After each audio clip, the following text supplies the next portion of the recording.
This is Ryan from Now Gamer. This is Paul. And this is our review of Left Behind. And this video review is shorter than they normally are because it's DLC and we have to follow guidelines that basically say the video has to be shorter. So with that being said, Paul, you've played it, I haven't. Tell me about this. It's good, basically. Cool, This is always job done. a great start. I think if people enjoyed The Last of Us, then it's pretty much a no-brainer. Yeah. It's got everything that made that good. So storytelling is obviously one thing that was praised for. And that's probably the best element of this.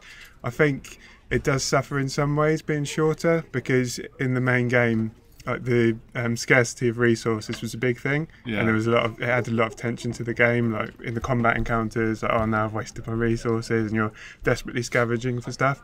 Because you know that this is short, it feels like the resources don't matter. Like, you know, because you know it's only going to be a couple of hours long, so every combat encounter you just use whatever and you don't care so much. I think that takes a bit of tension out of it. Oh, really? Yeah, it's not bad, and obviously you've got less weapons and stuff because it's shorter, so they don't have all the weapons that are in the main game. So again, that takes away a bit of the variety.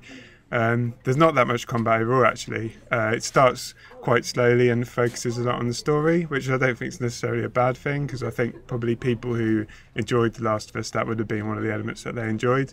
So I don't think that's necessarily a problem, but people should probably be aware that there's not a great deal of combat in it. And does this still have, it's a bit of an obvious question, but does it still have the same kind of difficulty settings you had for Last of Us, where it's got like survival and all that? Yeah, it's got exactly the same difficulty setting. So as I say, maybe it'd be worth playing it on a harder difficulty to make the resources a bit scarcer, and maybe that might help with that element of it. But as I say, I think if you enjoyed The Last of Us, there's not really any reason not to buy it.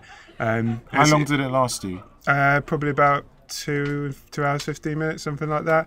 And I won't spoil anything, but I will say it does try a few things a little bit differently as well, which is welcome. So look out for that karting section, everyone. Yeah. One thing that doesn't work is it tries to mix in bits with zombies and people together, but basically all you end up doing is waiting for them to kill each other. Worth getting then? Yeah, definitely worth getting if you enjoyed The Last of Us.